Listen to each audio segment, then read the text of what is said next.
साहब सवाल है कि आखिर ऐसी कौन सी इमरजेंसी थी कि इंदिरा सरकार ने संविधान बदला।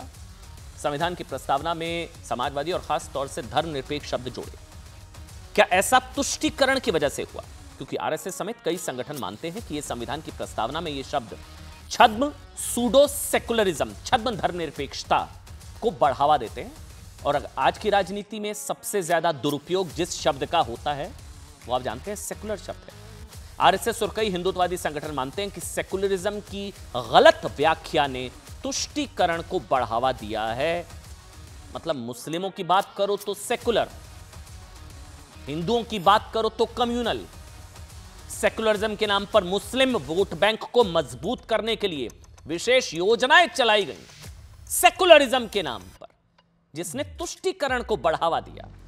यहां तक कि सेकुलरिज्म के नाम पर ऐसे ऐसे साफ कानून बना दिए गए जो संविधान की मूल भावना यानी कि समानता का अधिकार, बराबरी के अधिकार के भी खिलाफ थे। लेकिन तुष्टीकरण के लिए उससे भी सेकुलरिज्म का लाबादा पहना दिया गया। यही वजह है साहब कि धर्मनिरपेक्ष देश में मुस्लिमों के लिए अलग से कानून सेकुलर, अलग से कानून सेकुलर। वैसे धर्मनिरपेक्षता मतलब होता है सभी धर्मों को एक समान ट्रीट करना, लेकिन कैसे गलत व्याख्या ने तुष्टीकरण को बढ़ावा दिया। धर्मनिरपेक्ष देश में मुस्लिमों के लिए अलग से कानून सेकुलर, सभी नागरिकों के लिए समान कानून सांप्रदायिक।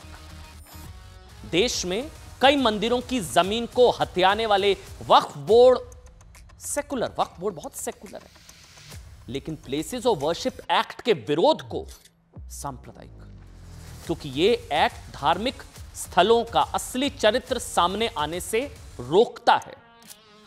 इसी तरह सुनते जाइए, बाबरी की बात करना सेकुलर, राम मंदिर की बात करना सांप्रदायिक, रमजान के महीने में फ्री बिजली कोई सरकार देती है ना, रमजान का महीना फ्री बिजली कट नहीं होगी, सेकुलर, बहुत अच्छा फैसला, सेकुलर।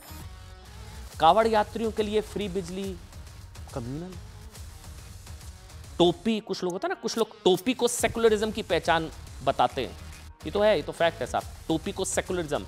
लेकिन कहीं कोई क्लासरूम या कहीं कोई तिलक लगाकर पहुंच जाता है तो कुछ लोग उसको सांप्रदायिक बता देते हैं। टोपी सेकुलर, तिलक सांप्रदायिक, सड़क पर नमाज सेकुलरिज्म। लेकिन कावड़ पर तंज मारते हुए कुछ नेता कहते हैं कि किताब उठाते तो कावड़ उठाने की जरूरत नहीं पड़ती, कावड़ जो है सांप्रदायिक। इफ्तार पार्टियां सेकुलरिज्म की पहचान, लेकिन हिंदू धार्मिक आयोजनों को कम्युनल बता दिया जाता है साहब।